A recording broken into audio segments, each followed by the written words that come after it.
Hey guys, in this video, I'll show you how to use Google Firebase's real-time database. And using this for Roblox, what we can do is we can make changes to all our servers without having to shut any of them down, and we don't even have to be in the server itself. So as I press play here, you should see my real-time database to the left populate. And whenever we make changes, such as the one I'll make right now, according to the interval that we set, in checking for this data, we should see the changes take effect. Like right now. I know it's a little early, but there you guys go. So let's get started. So right now I'm not in an empty base plate. I actually have this billboard part right here with the Surface UI and music in the workspace. If you want to get started and follow along, just feel free to take this in the description down below. Another thing we need is Robase, a wrapper for Firebase real-time database, and it was made by ShaneSloth, so thank you so much. This has been super helpful, and the documentation is great. Feel free to check it out. What we do need from this is the Robase service Roblox model file from his repo, and you just go ahead and drag that into your place file, and make sure it's under server script service. So next up is setting up our Firebase console, so go ahead and go to console.firebase.google.com.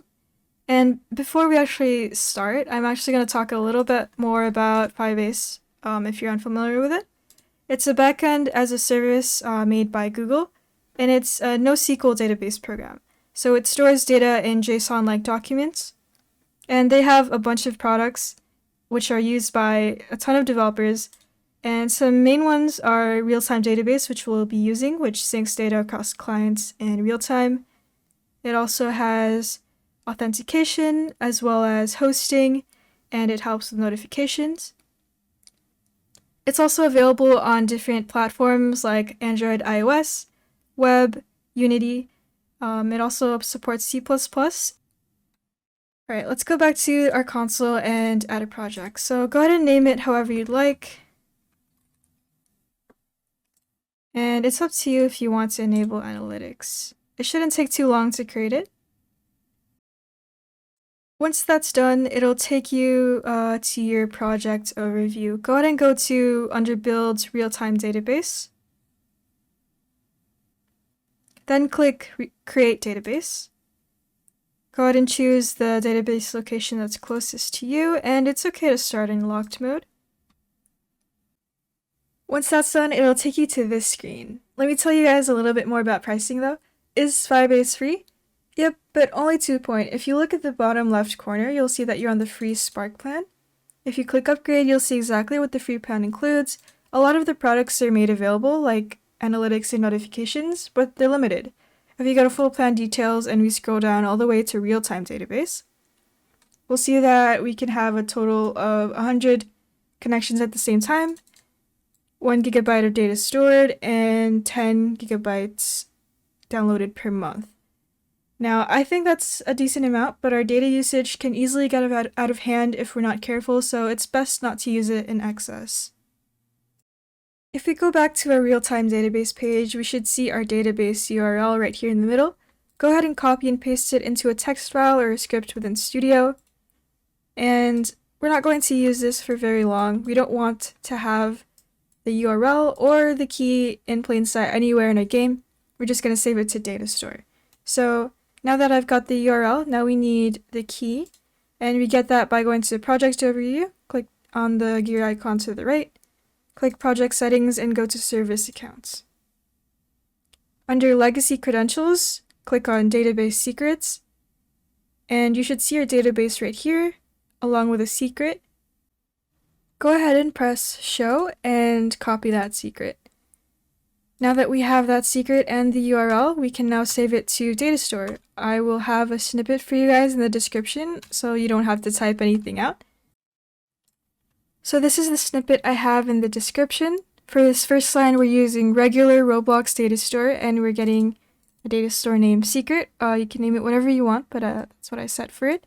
We get that DataStore, and then next we set the value of that data store at the key of URL to be our URL. So copy and paste that into second argument right here in between the quotation marks, and we copy and paste our key into that second argument here.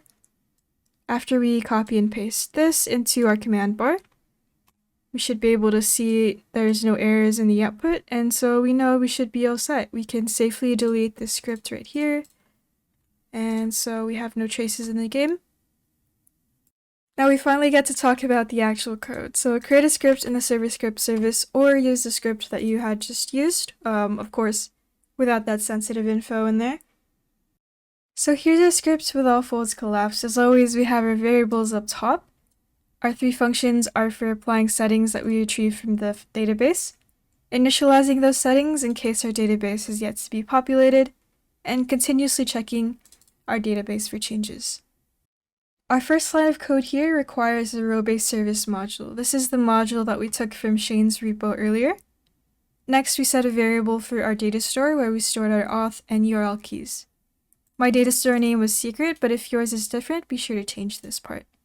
On line 7, we create a variable for the default settings.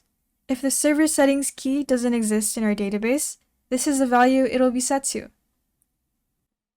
If we go back to our real-time database console, we'll see that our database is empty. It's equal to null, and we don't have our server settings key.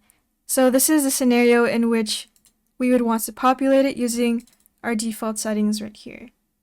As you can see, we have 3 keys right here. We have lighting, music, and message. 2 of them have a value of 1 or more, and 1 of them is set equal to a string value. Ultimately, it's up to you how you want to structure your database. I structured it this way though to show how flexibly they can be stored within it.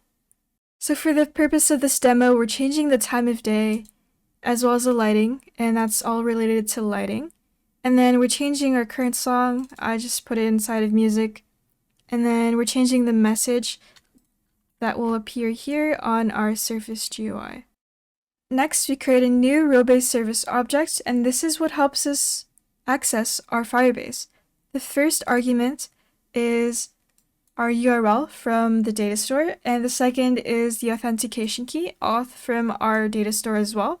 Again, make sure you've already saved this info into DataStore in the previous step. And for your safety, remember not to ever store your URL or your auth key directly in your game, especially in a client-side script. Remember that we're here to use our data wisely, and we don't want to give anyone else the permission to spam that data or possibly cause charges if we are not on the free plan. And okay, let's move on. On line 25, we get a reference to our entire database. I call it default Robase, and it gets everything from it rather than from a specific key. In the following line, we use that reference to get the value for the key of server settings. When you run this code for the first time, server settings won't exist, as you can see. Again, it's empty right there. You might be wondering why it's success though, server settings. And, well, each async method call to Robase will return success and a result. The result in this case would be the data within the server settings key, hence why I named it server settings. Next up is our applySettings function. This function will, as the name suggests, apply the settings we retrieve from the database. You're more than welcome to apply the changes and whichever changes in any way that you like, but for this example, I'm changing the time of day, the brightness, the text within a text label, as well as the current song playing within the game. First, I make sure that server settings exist, and if it does, I'm changing the time of day within the lighting service and setting it equal to time of day within our database, using, of course, the hierarchy that we set up from the default settings.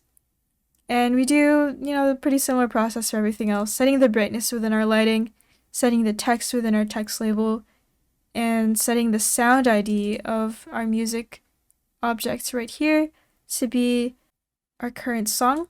But of course, you concatenate it with this prefix. Our next function is initializeSettings. First, we check if server settings exist. And we're talking about this reference right over here on line 26. If it does not exist, then either we're running the script for the first time after writing it, or we deleted the database itself from the console, and so it's empty. If that's the case, I put a warn here so we're aware of that. But after that, we use our default Robase reference, which gets our entire database. And we use setAsync to set the value of the key server settings to be the second argument default settings. So that's our template right there. And the third argument is put. This is a type of request, and it was suggested by Shane, the module creator, as it's less prone to side effects of post. I add a wait here just in case it takes a little time, and then we update the value of server settings again. This time it should be that updated value, and so it should exist. Next, we use our applySettings function that we just wrote, and applySettings also checks if server settings exist, so we shouldn't expect any problems there, just in case, for whatever reason, server settings still does not exist after this over here. And then we make sure that the music plays. Our last function is keepUpdating. This includes a while loop, presently 10-second intervals, before updating to the latest version of server settings. Please, once you verify that the script works as it should, definitely increase this 10 seconds. Depending on your use case, once every 1 to 5 minutes, or even every hour may be more than enough. During each iteration, we print updating. Just a little feedback for us. You don't need that though. And we update the server settings variable again using getAsync for server settings. If server settings is retrieved successfully, so if it's success, we call the applySettings function, and that pretty much applies the settings that we just retrieved. Otherwise, if it was not a success, we just warned that we couldn't get server settings. This may be one of the indicators that your time interval between checking the database is too low, or maybe there was some other problem going on. Lastly, we call the initializeSettings function and also keepUpdating. If you switch this order, prepare for an error because keepUpdating is an endless loop.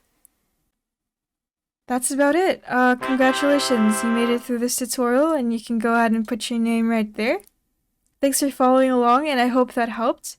It's just a demo, it isn't too useful, but I do have an idea in mind for another tutorial where using Firebase is a little more practical.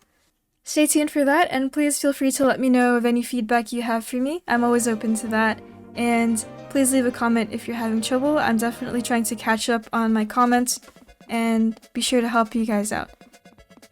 If you guys enjoyed this video or learned something from it, please leave a like, subscribe for more content, and I hope to see you guys in the next video.